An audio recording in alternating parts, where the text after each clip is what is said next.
What's up guys, ManBear Pope here. Now today we're going to be talking about the mid-season patch notes for Overwatch 2 that were just released a couple of days ago. Specifically, I want to look at the hero updates. I think some of these, well, some of them to me just seem like updates for the sake of updates. But let's jump into it. First of all, we're starting off with Orisa here. And she has a single update. Her Fortify skill has a damage reduction increased from 40 to 50%. That is done to make her stronger against CC heavy team comps. I don't really have a problem with that one. To me, it makes sense. Bit of increased survivability now that she doesn't have a shield. I'm good with that.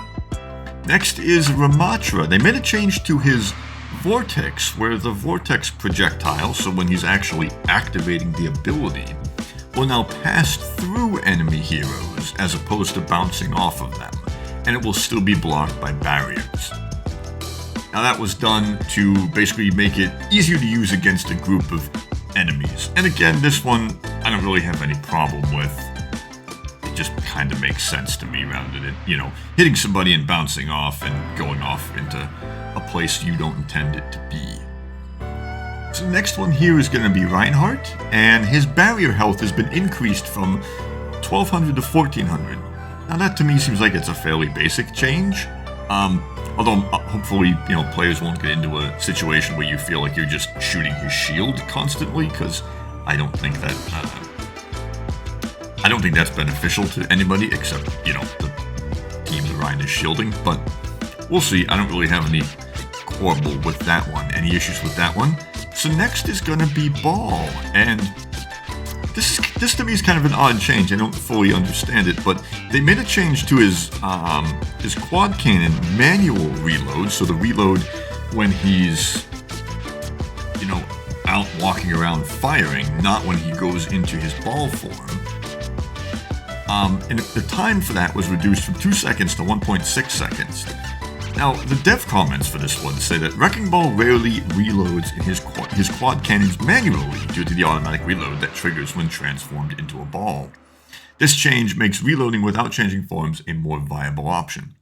Now, I've played a fair bit of Ball, and I don't really think that's going to affect too much. 0.4 seconds isn't a long time.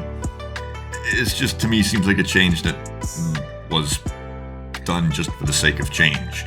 I don't really think you needed one here, but I don't main Ball. Maybe somebody who does will think this is a great change. I don't know. So with that, we're going to move on to the DPS characters here, and, well, they've buffed Sojourn. Now, her railgun spread has been decreased by 12%. Dev comments say that's to help her build energy more consistently, and the number of shots to reach max spread has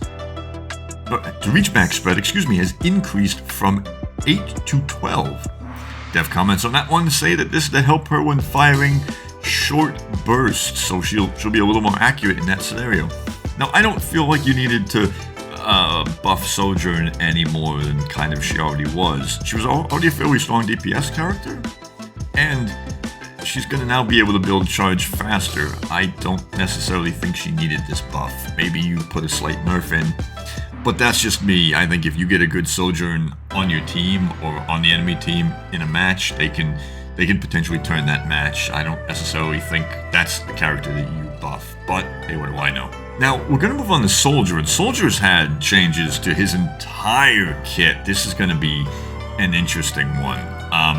So now, his changes have buffed him fairly considerably here. So his rifle damage increased from 18 to 19 per shot.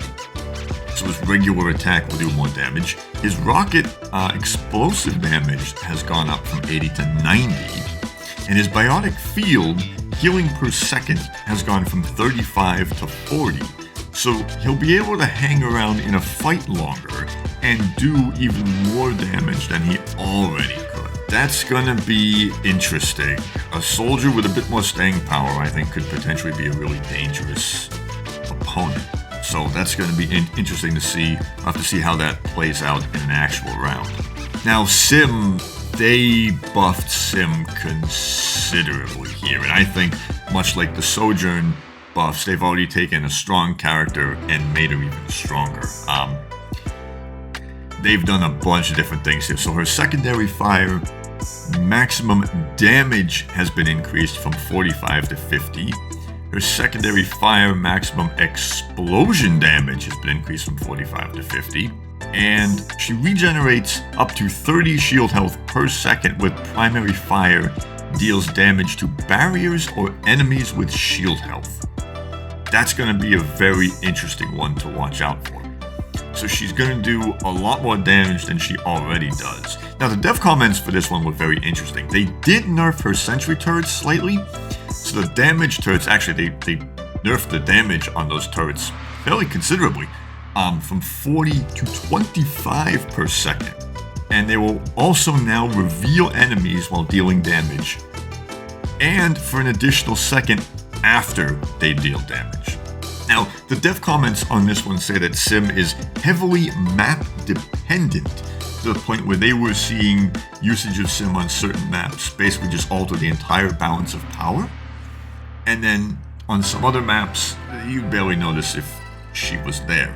Now, I don't know if I fully agree with that, but let me know what you guys think in the comments below. I think they might have turned Sim into a bit of a Chad with this one. She was already a little broken, and I think they may have just turned that up a couple notches. But moving on, now we're getting to Torb here, and Torb has gone through a couple changes. His rivet gun, secondary fire, his spread's been reduced from 50 to 4.5 degrees, so that will be in a little bit of a tighter formation. The turret damage has been reduced from 14 to 11. Cooldown on turret has been reduced from 10 to, being increased from 10 to 12 seconds. Overload now reloads 6 ammo on use. Now that's a bit of an interesting set of changes there. The dev comments say that these changes were aimed at making his turret a little less of a threat by itself, while shifting some of that power onto Torb. Obviously, I think this means we're going to see a little bit less turret action given the increased cooldown. But I think you could have just nerfed the turret damage itself, and that would have been fine. I don't necessarily think you needed to, change play with a rivet gun spread or anything like that. I don't necessarily think that's going to be a game changer there for Torb. Now the supports, only Kiriko and Zen got changes here. Kiriko got a very slight buff to her primary fire healing, with recovery on the ability reduced from 1 second to 0.9 seconds, so she'll be able to do a tad more healing then. I don't really see this being a huge benefit either way. Plus, I think there was an earlier change that this sort of reverts, so maybe it's possible the devs are just playing with some of these numbers to try to find a sweet spot for Kiriko's, primary healing here, but I don't know. Now Zen's Discord Orb got a bit of a nerf here, with the max range being reduced from 40 to 30 meters, and time to wear off target when not in line of sight reduced from 2 to 1.5 seconds. So that's going to make it harder to apply Discord and follow up on it once a target is discorded. This feels like another change that wasn't really needed, but they sort of threw in anyway. I don't really think that slightly less usage of the Discord Orb is going to really affect maps that much, or affect guarding of points or taking of points all that much. I think if you still have a coordinated team, if you can dive in on that discorded target, you can still take them out. So I don't really feel that's going to be too much of a game changer here. But that's just what I think, and I'm just one guy, so I'm kind of curious as to what you guys think, and I will leave a link to the changes in the description of this video so you guys can go take a look at it yourself. There's obviously a lot more than just the hero changes, but I did want to go over those. And yeah, let me know in the comments what you guys think of these. Genuinely curious. I think that some of these were needed, and some of them were just done, I think, because the devs felt like pressing buttons and turning knobs and feeling kind of useful. But like I said, that's just me. Anyway, I'm going to leave this video here, guys. Thank you so much for listening and watching, and I will see you guys next time. Bye for now.